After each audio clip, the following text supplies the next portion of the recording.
जी, तो आपने आपका सवाल सुना है कि संतराम पाल जी महाराज जी के यहाँ जो दीक्षा लेने गए तो उनके नियम इनके गले नहीं उतरे हैं और दीक्षा नहीं ली है।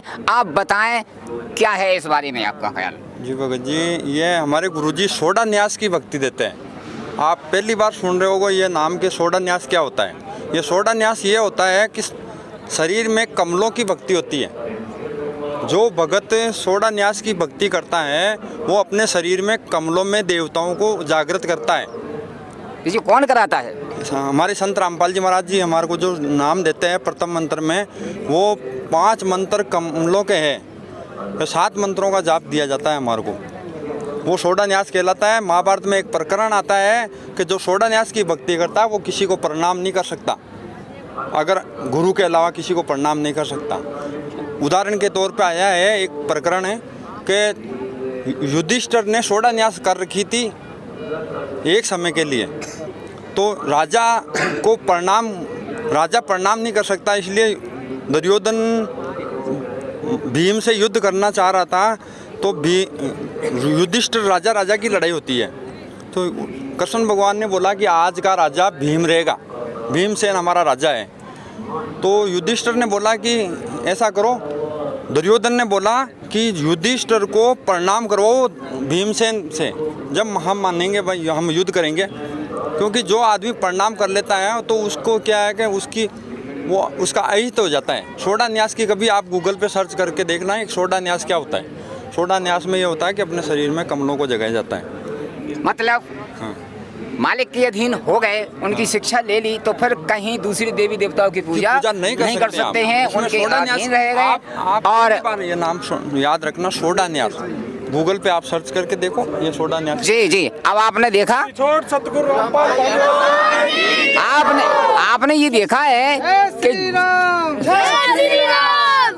जिस भगवान के शरण में जाते हैं उनके नियमों को पालन करना होगा और जो पिछली रीति छोड़ने होगी। वो मालिक से जो आप दंडवत करेंगे उसी से सब कुछ होगा। और किसी का कोई सवाल है? बोले अब आप। मैं बात जी बोलिए। समाज में हम अपने माता पिता को सब कुछ मानते हैं जी। सभी लोग कहते हैं माता पिता से बड़ा भगवान कोई नहीं है जी। हम अपने माता पिता के भी पैर छूते हैं, लेकिन यहाँ बोला जाता है कि सिर्फ संत रामपाल जी महाराज अपने गुरु के ही पैर छूना है। जी देखिए, जय श्री राम।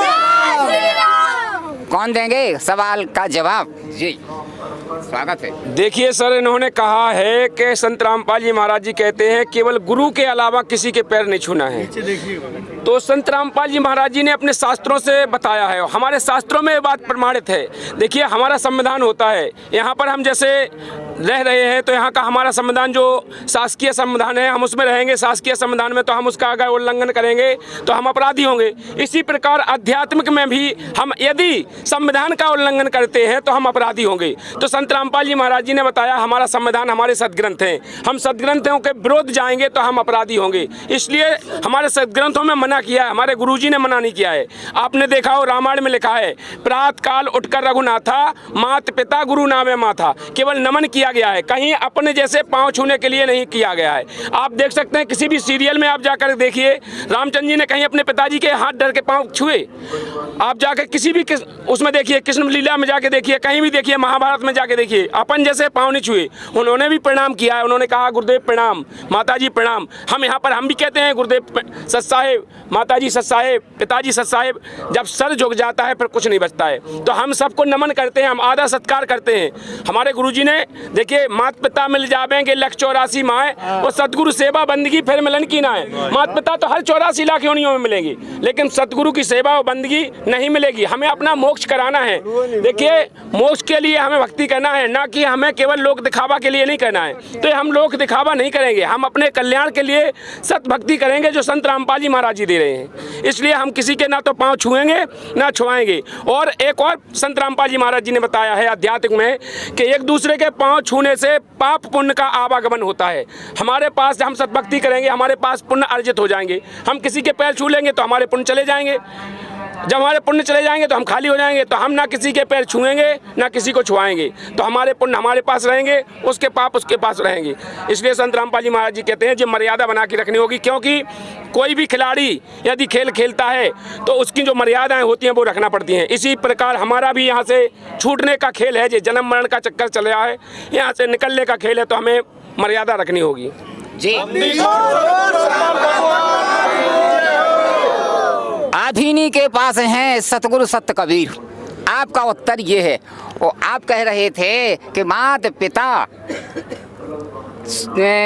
प्रिय माता पिता प्राण सम जाके उच्चार पदार्थ करतल जाके, यही था ना उत्तर। क्या आप आपके उत्तर से संतुष्ट हैं? कुछ और कहना चाहते हैं?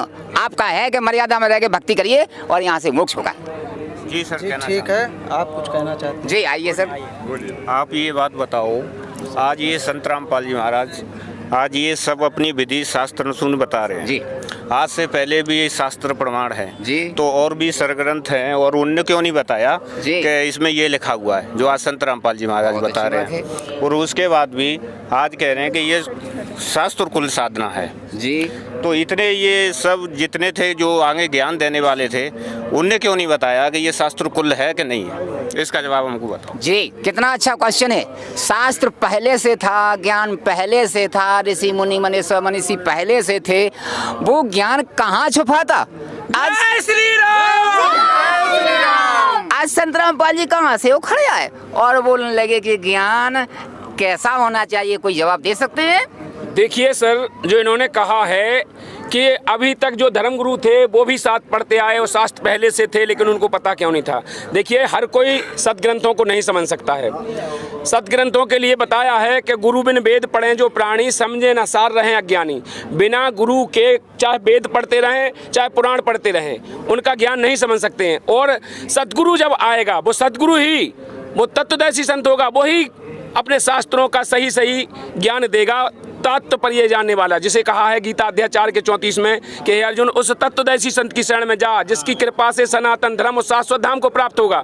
वो तत्वदर्शी संत केवल संत रामपाल जी महाराज जी हैं। अभी तक के जो धर्मगुरु थे, देखिए, अधिकारी जो होता है उसी के वचन में पावर होती है, सबके वचन में पावर नहीं होती है। यदि हम चाहें यहाँ से कह दें कि अभी हाल सीसी रोड डलवा दो, वहाँ तक धनाना तक, तो क्या डल जाएगा? नहीं डलेगा।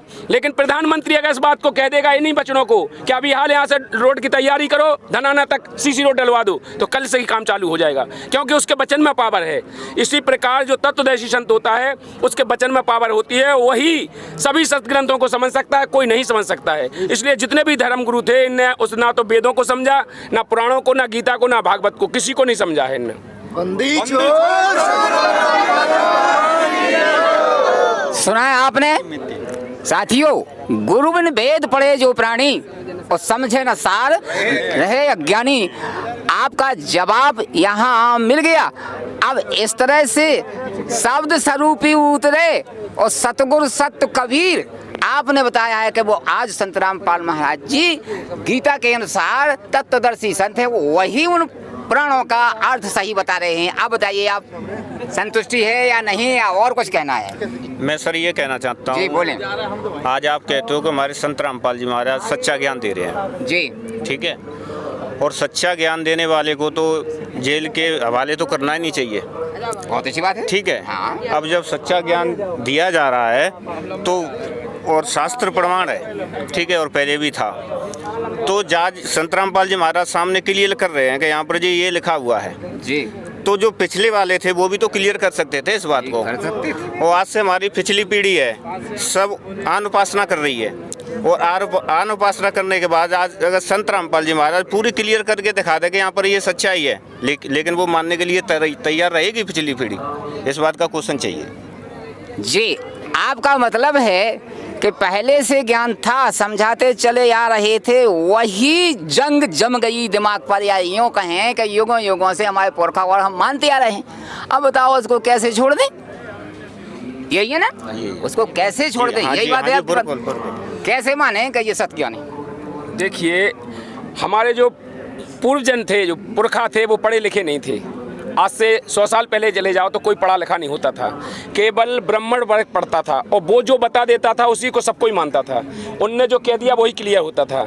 अब आजकल क्या है कि आजकल तो हम सब पढ़े लिखे हैं, आजकल तो बच्चा बच्चा को पढ़ाया जा रहा है।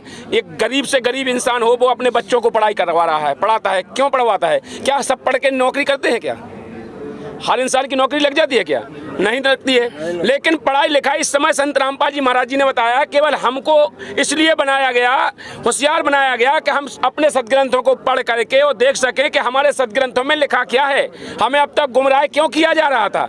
अब हम पढ़े लिखे हैं, हम अपने सदग्रंथों को देख करके हमको सोचना चाहिए। आज संत रामपाल जी महाराज जी जेल में हैं, हम संत रामपाल जी महाराज जी ने प्रोजेक्टर के माध्यम से हमारे सभी सदग्रंथों को खोल दिया। हम सबका दुर्भाग्य है, जो हमारे समाज है, भगत समाज है, जो भी है, जितने भी संसार में जीव हैं, सबका दुर्भाग्य है कि हम लोग उसका जिक्र नहीं कर रहे हैं। हम जानबूझ के जिक्र नहीं कर रहे हैं, हम नहीं चाह रहे हैं, क्योंकि इस सच्चाई को संत रामपाल जी महाराज जी ने सामने किया तो हमको विरोध करना चाहिए नकली धर्मगुरुओं का। हमको कहना चाहिए कि अभी तक तुमने सच्चाई को नहीं बताया, आज संत रामपाल जी महाराज जी ने उजागर किया है तो हम तुम्हारे पास क्यों रहे? आज हमको विरोध करना चाहिए, ना कि विरोध करके हम उन्हीं की हाँ में हाँ करके ढड़क जाते हैं। तो हमारा दुर्भाग्य है ये। संत रामपाल जी महाराज जी जो जेल में हैं वो उनकी लीला है। वो तो चाहते हैं कि हम तुमको होशियार बना दें, जागरूक कर दें, और हम जानबूझ के जागरूक नहीं हो रहे हैं। तो हमको जागरूक होना चाहिए, हमें अपने ग्रंथों को समझना चाहिए। आज हम पढ़े लिखे हैं, हम किसी की बहकावे में ना आए। जी, आपने सुना, जो पढ़ाई पहले नहीं थी आज चली है, वो संत रामपाल जी महाराज जी की कृपा से ही प्रारंभ हुई थी। जो इंस्ट्रूमेंट बने हैं वो संत रामपाल जी महाराज जी ने ही यहाँ आकर बनवाए हैं। आपको पता भी होगा कि पहले ये कुछ भी नहीं था, और आज जितने इंसेट अथवा आकाश में निवास हो गए हैं वो संत रामपाल जी महाराज का ही मुख्य उद्देश्य इस मूल ज्ञान को फैलाने का था, ताकि एक बटन पर हाथ रखने से पूरे विश्व में ये ज्ञान पहुँचे और विश्व का कल्याण हो। और हमारी नई पीढ़ी का कर्तव्य आपने बताया है कि संत रामपाल जी महाराज जी कह रहे हैं कि बच्चों आप पढ़े लिखे इसलिए हो कि जो हम टीवी पर उंगली धर धर के गीता, बाइबल, वेद, पुराण, महाभारत में बता रहे हैं वो उदाहरण सत्य हैं। आप देखो, उस पर चलो, आपकी बुद्धि बढ़ेगी और आगे बढ़ेंगे। आप बताइए, आप क्या कहना चाहती हैं? बिल्कुल, आज आपने कहा सामने से आया जवाब, सारा समाज शिक्षित है ना, आप केवल आप शिक्षित हैं ना हम शिक्षित हैं, सारा समाज शिक्षित है। तो आज कोई जो इतने धर्म पंथ चले हुए हैं, राधा स्वामी है, जय गुरुदेव है, करोड़ों लोग उनके यहाँ शिष्य हैं, तो वो आकर के क्यों आज ही नहीं आ जा रहे हैं वो सब कुछ देख करके?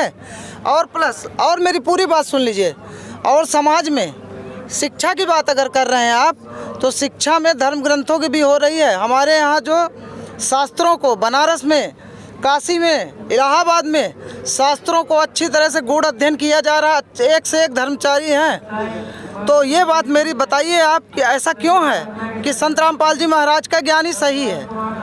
यहाँ पर शास्त्रों को तो पढ़ते, देखिए सुन लिया, आप बता रहे हैं शास्त्रों को तो पढ़ते हैं, लेकिन उनका ज्ञान ब्रह्मा विष्णु महेश से ऊपर उनकी बुद्धि उठती नहीं है ना, तो फिर वो शास्त्रों का अर्थों का अनर्थ कर रहे हैं। अगर किसी आदमी को पता ही नहीं है कि तहसीलदार से भी ऊपर कोई रहता है, तो वो तो तहसीलदार तक के नीचे की महिमा गाएगा ना। वो चोला पहनाना चाह रहा है कि एक हाथी का चोला भैंसे के ऊपर डाला जा रहा है, तो वो क्या होगा फिर? उसका तो भेद खुलेगा ना। परमात्मा ने यही तो बताया कि ब्रह्मा विष्णु महेश से भी ऊपर है, तब ऊपर की जानकारी होगी ना, जब वो चोला सेट होगा सही। तो वो शास्त्रों का जो अर्थ है ना, वो ब्रह्मा विष्णु महेश पर सेट कर रहे हैं, वो कभी भी नहीं होगा। जी। छोड़ सतगुरु रामपाल जी भगवान की जय हो। जय श्री राम। जय राम। छोड़ सतगुरु रामपाल भगवान की जय हो। और कोई आइए आइए आइए, देखिए अब जगत से और भी आए हैं। स्वागत है, संत रामपाल जी महाराज के बारे में विचार रखते हैं। सर स्वागत है। हजारों सदियों युग से चला आया सदग्रंथों में वो गुण रहस्य जो छुपा हुआ है, आज तक क्लियर नहीं हुआ कि भगवान कौन है। हम तो ब्रह्मा विष्णु महेश से ऊपर की कोई शक्ति पावर नहीं जानते, आज तक भगवान ही नहीं सुने। ब्रह्मा विष्णु महेश और गणेश और दुर्गा से ऊपर कोई भगवान नहीं सुने हम, ना आज तक क्लियर हुआ कोई भी धर्म में। तो हमारे गुरुजी से क्या? जी जी जी जी, बहुत अच्छी बात। और वो कौन भगवान है और उसका निष्कर्ष हमको चाहिए, और किसकी भक्ति करना चाहिए, कौन सा मंत्र जाप है। हमने तो ओम नमः शिवाय, जय गणेश, राधे राधे, इससे ज़्यादा कोई मंत्र जाप हम कभी जाने ही नहीं है अपने सदग्रंथ में। इससे ऊपर कि अलग कोई हटके मंत्र है, इसके अलावा कुछ नहीं है। आप बताइए, आप कह रहे हैं कि जब हमारे पुरखा और हम और आगे भी और हमारे ग्रंथ भी ब्रह्मा विष्णु महेश को पूर्ण भगवान बता रहे हैं, उन्हीं को हम भजते चले आ रहे हैं, उन्हीं के भजन से हम सुखी हैं, और उसका क्या ना हमसे कह रहे हैं आप छोड़ दो। कैसे छोड़ देंगे भाई? देखिए सर, जो इन्होंने कहा है कि हम अभी तक केवल ब्रह्मा विष्णु महेश दुर्गा गणेश को ही भगवान मानते आए, इनके ऊपर कोई भगवान नहीं था, इनके ऊपर बताने वाला नहीं था। हमारे सदग्रंथों में तो पहले से लिखा था, लेकिन उसको बताने वाला नहीं था अभी तक। आज संत रामपाल जी महाराज जी ने उजागर किया है। श्रीमद् भगवत गीता को आप जानते हैं, श्रीमद् भगवत गीता के अध्याय 15 के श्लोक नंबर 16-17 में 3 पुरुष बताए हुए हैं। 16 में कहा है क्षर पुरुष और अक्षय पुरुष, और 17 में तो स्पष्ट कहा है कि उत्तम पुरुष तू अन्य परमात्मा इति उदाहरते, वो परमात्मा कोई और है, उसकी शरण में जा। 3 पुरुष बताए हुए हैं। आप कह रहे हैं कि नहीं बताया है। गीता जी ने आपने पढ़ी है कभी? आपके धर्मगुरुओं ने कभी पढ़ी है? यदि पढ़ी होती तो वो बता देते, उनको उसका पता भी नहीं है। इसलिए संत रामपाल जी महाराज जी ने बताया, और उसके बारे में बताने वाले की पहचान बताई है। गीता अध्याय 15 के श्लोक नंबर 1 से 4 तक कि वो तत्वदर्शी संत होगा, वो बता पाएगा। जो हृदय मूलम अधः शाखम संसार रूपी वृक्ष को पीपल का पेड़ जान, वो तत्वदर्शी संत होगा जो सारे वेद जड़ से लेके पत्ते तक बता देगा। आज तक किसी ने नहीं बताया है, किसी ने नहीं खोल के दिखाया है। इसके बाद उनका जो आपने कहा है कि जाप क्या है, उनका मंत्र क्या है, गीता जी में स्पष्ट क्लियर लिखा हुआ है। गीता अध्याय 17 के श्लोक नंबर 23 में लिखा हुआ है, ओम तत्सत अति निर्देशत, 3 प्रकार से जो ओम, तो ओम है क्लियर, वो तत्व सत संकेतक है। ये तत्वदर्शी संत ही खोलेगा, वो ही बताएगा। श्रीमान जी, पूर्ण परमात्मा का मंत्र है। श्रीमान जी, इनका कहना है इनको समझ में क्यों नहीं आया, कौन दबाए रखा? देखिए, वो तो त्रिगुणी माया है। यहाँ का 21 ब्रह्मांड का उनका पिता है ज्योत निरंजन काल, जो गीता जी में स्पष्ट बोल रहा है कि मैं बड़ा हुआ काल हूँ, मैं बलवानों की बल, बुद्धिमानों की बुद्धि मेरे हाथ में है, मैं कंट्रोलर हूँ उनका, जिसकी बुद्धि चाहूँ उसकी खोल देता हूँ। ब्रह्मा विष्णु महेश की बुद्धि को कंट्रोल करता है। जब वो ब्रह्मा विष्णु महेश की बुद्धि को कंट्रोल करता है तो हम तुम कहाँ रहेंगे? ये धर्मगुरु कहाँ जाएंगे? इनकी औकात क्या है कि ये जान जाएंगे? तो वो जब उसने, आपको पता होगा, अर्जुन से बल देकर के पहले लड़ाई करवा दी, उसी अर्जुन को फिर बाद में पिटवा दिया। वही धनुष था, वही गांडी थी, उसने वो धनुष नहीं उठा पाया। तो वो कहता है कि बलवानों का बल, बुद्धिमानों की बुद्धि में मेरे हाथ में है, मैं कंट्रोलर हूँ। तो वो 21 ब्रह्मांड का जो स्वामी है, वो ज्योत निरंजन काल है, उसके हाथ में कंट्रोल है सबका। तो ये किसी की बुद्धि को उभरने नहीं देता है। तो संत रामपाल जी महाराज जी की जो सद्भक्ति करता है, उसकी बुद्धि केवल उससे ऊपर जा सकती है। तो आज कौन खोल रहा है इस इनकी समस्या का निदान कौन कर रहा है कि आगे बढ़ो? केवल जगत गुरु तत्वदर्शी संत के अलावा कोई नहीं कह सकता है। संत रामपाल जी महाराज जी की शरण में आने के बाद, उनसे नाम मंत्र लेने के बाद ही आपकी बुद्धि उठ सकती है। आप ऊपर के जो भी ब्रह्मांड हैं, जो भी भगवान हैं, उनकी पहचान कर सकते हैं। उनको जो भी उनकी साधना है वो आपकी समझ में आ सकती है, इसके पहले नहीं आ सकती है। बहुत अच्छे।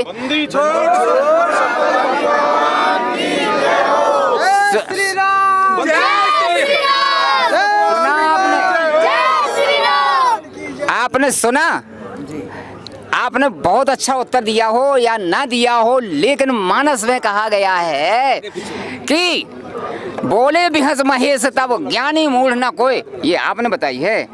और जहीं जैसे करें सो तस तहीं चढ़ होए। देखिए भाई, हमारे इतने धर्मगुरु हैं, आप हम सबसे सुन रहे हैं, आप हम अपने अपमान करते चले जा रहे हैं हमारे धर्मगुरुओं का। और हमारे गुरुओं का क्या ज्ञान नहीं है? बिल्कुल क्या, इतने सारे धर्मगुरु हैं हमारे, करोड़ों अनुयायी हैं हमारे गुरुओं के। तो ऐसे कि ऐसा नहीं कीजिए आप, न तो हमसे अच्छा बुरा कोई नहीं होगा आपसे। देखिए, जय श्री राम। ये तो आपा खो चुके हैं, जबकि साहब कहते हैं आपे में रहिए। देखिए सर, आपने कहा है कि हम आपके धर्म गुरुओं की बुराई कर रहे हैं या निंदा कर रहे हैं। मैं बिल्कुल निंदा नहीं कर रहा हूँ, मैं आप लोगों को सच्चाई बता रहा हूँ, आपको आईना दिखाने की कोशिश कर रहा हूँ। जिन धर्म गुरुओं से आप चिपके बैठे हुए हो, जिनको आप सब कुछ मानते हो, सर्वेश्वर मानते हो, महेश्वर मानते हो, भगवान मानते हो, कुछ भी मानते हो, वो बिल्कुल 0.0 हैं। उनको 0 बटा सन्नाटा है, उन्हें कोई ज्ञान नहीं है। मैं क्लियर कह दूंगा, क्योंकि संत रामपाल जी महाराज जी ने इस बात को कहा है कि यदि किसी भी धर्मगुरु के पास यदि ज्ञान है तो वो आकर के शास्त्रार्थ करे। इंटरनेशनल चैनल करवाए संत रामपाल जी महाराज जी ने 3-3 उन पर बुलाया, क्यों नहीं आए जी आपके धर्मगुरु, कहाँ सो गए? आज भी संत रामपाल जी महाराज जी के शिष्य दावा करते हैं, एक भी धर्मगुरु आकर के, जो भी, मैं भी खुला चैलेंज देता हूँ, जिस भी धर्मगुरु को चाहो उसको लेके आओ, वो एक भी मेरा एक देगा, एक भी क्वेश्चन हल कर देगा, मैं उसके साथ शिष्य बन जाऊंगा। हमारे धर्मगुरु है ना, ऐसे छोटे मोटे नहीं है, अरबों का अन्यायी है उनके, उससे लाखों गुरु हैं हमारे, एक नहीं है, लाखों हैं। आप क्या समझ रहे? देखिए, अगर पब्लिक पैलेस होने से वो गुरु सच्चा नहीं हो जाता। जय श्री राम, जनता, जय श्री राम। देखिए, आपने कहा कि सारे धर्मगुरु भाग गए, आज करोड़ों अनुयायी वहाँ पे हैं और उनके पीछे चल रहे हैं। समाज पे कोई असर नहीं पड़ रहा है। संत रामपाल जी महाराज क्या बोल रहे हैं? और आप मेरी इस बात का जवाब दें कि सनातनी पूजा के पतन का भाग 3 वीडियो अभी आपने निकाला, जिसमें रामचरित का उदाहरण दिया। रामचरित मानस को तो तुलसीदास जी ने लिख दिया। आज समाज में वो रामचरित मानस जो है सबके जीवन दर्शन मार्ग बनी हुई है, और आप बोलते हैं ज्ञान गंगा जीने की राह, ये जो है जीवन बदल देगी। इस बात का हमारा जवाब दीजिए आप। फिर से बोलें आप। क्या इन धर्म ग्रंथों से पहले संत रामपाल जी महाराज थे? जी नहीं थे। इस समाज, इस धरा पर तो नहीं थे। तो कौन चला हमारे रहा था? आमने सामने तो नहीं थे। समाज कौन चला लेकिन रहा ये सदग्रंथ थे, ये देवी देवता थे। कोई कह दे कि राम नहीं थे, कृष्ण नहीं थे, सभी थे, और आप उनको नकार नहीं सकते हैं। देखिए, मैंने आपको ये नहीं कहा कि नहीं थे, लेकिन मैंने ये कहा कि जो तुम्हारे धर्म गुरु थे इनको ज्ञान नहीं था, ना है ना रहेगा, क्योंकि वो तत्वदर्शी संत के पास ही वो गुरु होता है, वही उसके पास ज्ञान होता है। जैसे आपके अगर धर्म गुरु थे तो आपके धर्म गुरुओं ने क्यों नहीं बताया? गीता अध्याय 16 के श्लोक नंबर 23 में लिखा है, जो पुरुष शास्त्र विधि को त्याग कर अपनी इच्छा से मनमाना आचरण करता है, ना तो उसका मोक्ष होता है, ना गति होती, ना किसी प्रकार का सुख होता है। आपने पढ़ी है कभी गीता? आपको पता है मनमाना आचरण कर रहे? कहाँ लिखा है? आप अगरबत्ती घुमाते हैं, कहाँ लिखा है फूल माला चढ़ाते हैं, कहाँ लिखा है कथा भागवत करते हैं? किसी ग्रंथ में लिखा है? आप मनमाना आचरण कर रहे हैं, इसलिए आपका ज्ञान फैल, आपके गुरु फैल, आपके सब कुछ फैल है। देखिए देखिए देखिए, 1 मिनट। आपने कहा है आपके गुरु फेल, ऐसे तो जा लगा कि जब गुरु फेल हैं, सन 12 में मालिक ने एड निकाला था कि सभी गुरु आ जाएं, हमें बुलाएं और इस ज्ञान से परिचित होकर के विश्व का कल्याण कराएं। हम झूठे हैं तो हम आपके गुरु होंगे, चेला बन जाएंगे, और नहीं तो आप आ जाओ, और हमें गुरु चेला से मतलब नहीं है। इन लाखों शिष्यों का कल्याण करो सच्चे मंत्र से। ये स्थिति बहुत अच्छी है, और नहीं समझी, आज फिर नहीं समझ रहे हैं। क्या कहना चाहते हैं? मैं ये कहना चाहता हूँ, आपने सीधा समाज को कह दिया, सभी के सामने कह दिया कि गुरु झूठे हैं, सब कोई झूठा है, संत रामपाल जी महाराज सच्चे हैं। हमने मान लिया इस बात को। आप प्रमाण दिखाइए। क्या प्रमाण चाहते हैं आप बताइए? गीता में दिखाइए, मंत्रों का प्रमाण दिखाइए, मोक्ष मार्ग दिखाइए। मैंने पहले बताया आपको गीता में, गीता अध्याय 17 के श्लोक नंबर 23 में लिखा है, ओम तत्सत। 3 निर्देश है। ये 3 निर्देश मतलब लास्ट निर्देश है कि उस परमेश्वर की शरण में जाने का, सच्चिदानंद घन ब्रह्म का मंत्र केवल ओम तत्सत है, स्पष्ट लिखा है गीता जी में। बताने की क्या है, संत रामपाल जी महाराज जी ने बता दिया पहले से, और वेदों में भी प्रमाण करके बता दिया वो परमात्मा कौन है। अभी तक आप लोग कहते आए कि ब्रह्मा जी भगवान है, विष्णु जी भगवान है, शंकर जी भगवान है, जबकि आपको तो यही पता नहीं है कि काल भगवान ही कौन है, इनका पिता कौन है, इनकी माता कौन है। जबकि संत रामपाल जी महाराज जी ने सृष्टि रचना में स्पष्ट खोल के बता दिया है, जो अपने सदग्रंथों में है, देवी भागवत पुराण में है, उसमें क्लियर कर दिया है। 3 स्कंद में 123 पेज पर लिखा है, जो स्वयं ब्रह्मा जी स्वीकार कर रहे हैं कि मैं ब्रह्मा विष्णु महेश, मैं माता, तुम मेरी माता हो, तुम मैं तुम्हारा बालक हूँ, तुम हम सब की जननी हो, स्पष्ट खोल के लिख रखा है। आप फिर भी आपकी आंख नहीं खुल रही है कि आप फिर भी उनको सर्वेश्वर भाईश्वर बता रहे, भगवान बता रहे हो। आपके सदग्रंथों में लिखा है।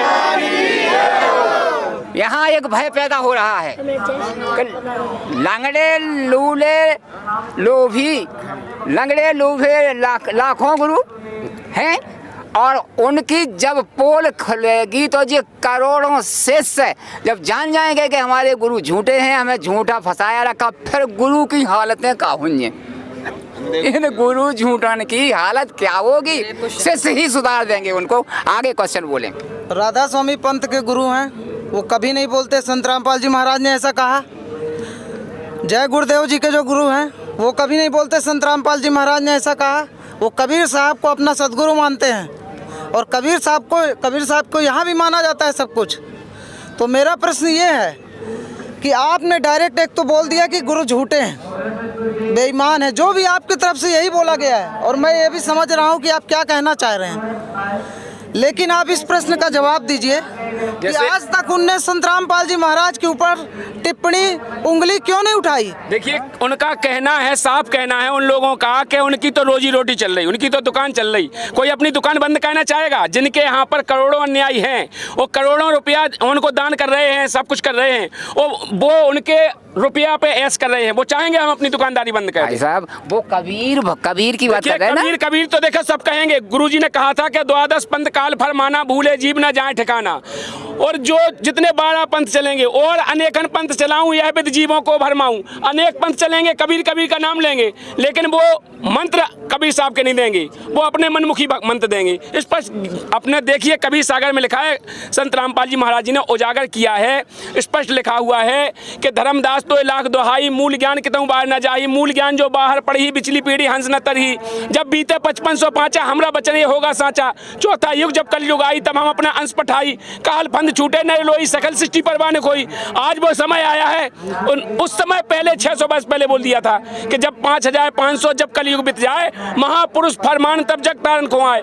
वो समय निर्धारित था, आज वही समय आ चुका है। संत रामपाल जी महाराज जी कबीर साहब के अवतार हैं। तो हमारे सदग्रंथों में स्पष्ट कबीर साहब बोल के गए थे कि मैं स्वयं खुद चल के ही आऊंगा।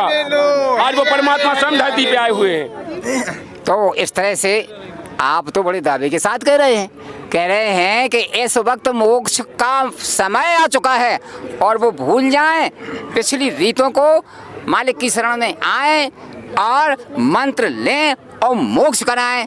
इस वक्त को चूक गए तो फिर मानस जन्म दुर्लभ है, मिले ना बारंबार, तरबत से पत्ता टूट गिरे। इसी तरह से बड़े भाग मानस तन पावा, सद सोर दुर्लभ सद ग्रंथन गावा। आपकी बात इतनी अच्छी है, आप लोगों को कैसा लगा और कोई कहना चाहता है बोले जी। मैं इनकी ये बात मान गया कि ये सदग्रंथों के जो रामपाल जी महाराज जी संत ग्रंथों के आधार पे ज्ञान बता रहे हैं जी, लेकिन इनका एक नियम है कि ना देज लेना है और ना देना है। हमारा भी हो तो देने का, हम क्यों नहीं दे अपनी बहन बेटी तक, ये क्यों मना करते हैं? इतना ही? हाँ, और बोलो। और भी मतलब ये नियम बताते हैं, नशा नहीं करना, वो नहीं करना, मतलब जो हमारे जो बड़े बूढ़े हैं वो कपिंदे आ रहे हैं, हम क्यों ना करें इस चीज़ को। मतलब ये कोई बुराई थोड़ी नहीं, जब हमारे बड़े बूढ़े कर दे आ रहे तो हम क्यों छोड़ दें इन रीतों को।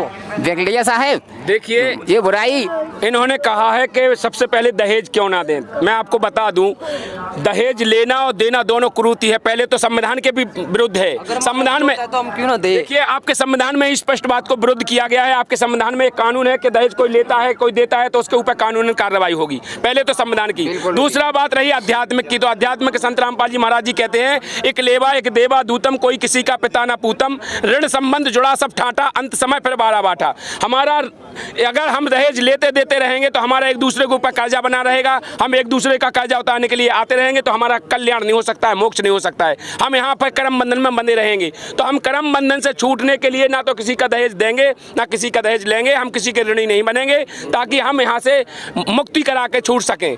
अब रही बात आपकी नशा की, बताइए नशा करने से कभी किसी का भला हुआ है? हमारे बड़े बूढ़े कर दे रहे हैं। आपके बड़े बूढ़े पहले नंगे घूमने लगेंगे तो क्या आप नंगे घूमोगे? बताइए हमें। आज का पढ़ा लिखा समय है। आपके बड़े बूढ़े थे जो अनपढ़ थे, कोई पढ़े लिखे नहीं थे, पढ़े लिखे तो नहीं थे। आज अपने बच्चों को क्यों पढ़ा रहे हो? उसी तरह तुम भी घूमो, क्या जरूरत है पढ़ने लिखने की? क्यों पढ़ाते हो?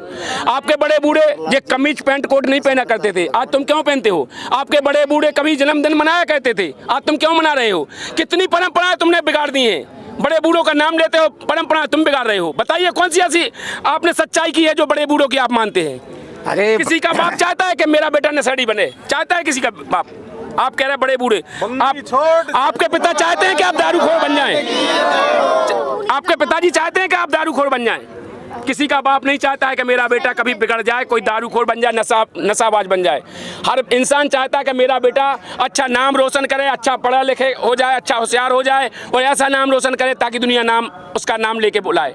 कोई नहीं चाहता कि मेरा बेटा बिगड़ जाए। तो यहाँ पर हम सभी संत रामपाल जी महाराज जी बताते हैं, हम उस परमेश्वर की संतान है जो हम सबका पिता है। वो नहीं चाहता है कि हम सभी दुखी रहें। हमें यहाँ से वो जब निकाल पाएगा तब हमारी बुराइयाँ दूर हो जाएंगी। जब तक हमारे शरीर में जो नशे रहेंगे, सुरापान मदमांसाहारी गबन करे भोगे परनारी, 70 जन्म कटत है सीतम, साक्षी साहेब हैं जगदीशम। परमात्मा कहते हैं 70 जन्म पर द्वारा स्त्री का खोले, 70 जन्म अंधा हो डोले। परमात्मा कहते हैं 70 जन्म शीश कटेंगे तुम्हारे अगर एक बार सुरापान मदमांसाहारी गबन करे भोगे परनारी। तुम कैसे मोक्ष होगा तुम्हारा? मोक्ष कराना होगा तो नशा विकारों को दूर करना होगा, इन्हें छोड़ना पड़ेगा। तभी संत रामपाल जी महाराज जी कहते हैं बुराई नहीं करना है, हमें अपना कल्याण कराना है। बेटा यहाँ से निकलना है। साथियों आपने अभी देखा, साथियों आपने देखा दहेज